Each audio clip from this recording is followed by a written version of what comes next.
जय शिवराय। आज आम्ही आलेलो आहे प्रतापगडावर।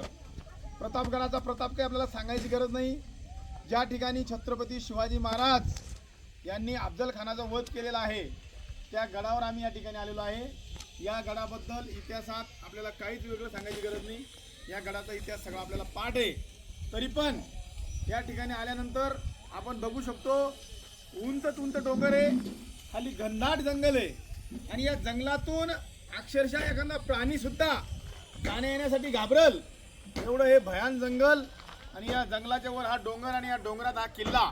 आणि अशा या किल्ल्यावर आता लाईव्ह आपण बघू शकतो की बरेच लोक राहायला आलेले, बरेच घरं या ठिकाणी आहे, बरीच वस्ती आहे। हे आजूबाजूला जे पर्यटक किल्ला बघण्यासाठी येतात त्या पर्यटकांच्या सोयी सुविधा पुरवण्यासाठी या ठिकाणी काही निवासी लोक आहेत। आणि त्याचबरोबर या किल्ल्याचे आता हे जे दगड आहे आपण बघू शकतो की हा दगड फोडल्यानंतर सुद्धा आपल्याला उचलत नाही। आणि त्या काळी याच्यापेक्षा मोठे मोठे दगड फोडून किंवा जसेचे तसे या भिंतीला लावलेले। या ठिकाणी अजून एक विशेष आहे, हे जे सिमेंट आहे तर आताचं सिमेंट आपण बघू शकतो की नवीन सिमेंट आहे, नवीन टेक्नॉलॉजी आहे।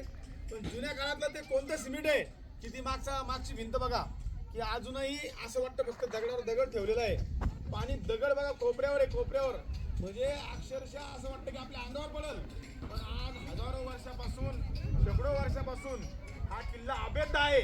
आणि ही एक छत्रपतीच्या काळातली ऐतिहासिक गोष्ट बघितल्यानंतर आम्हाला खूप आनंद झाला, खूप काही नवीन शिकायला मिळालं, नवीन प्रेरणा मिळाली।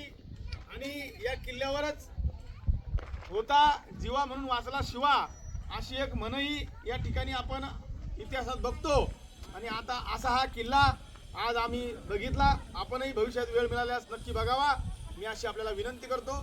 छत्रपती शिवाजी महाराज की जय।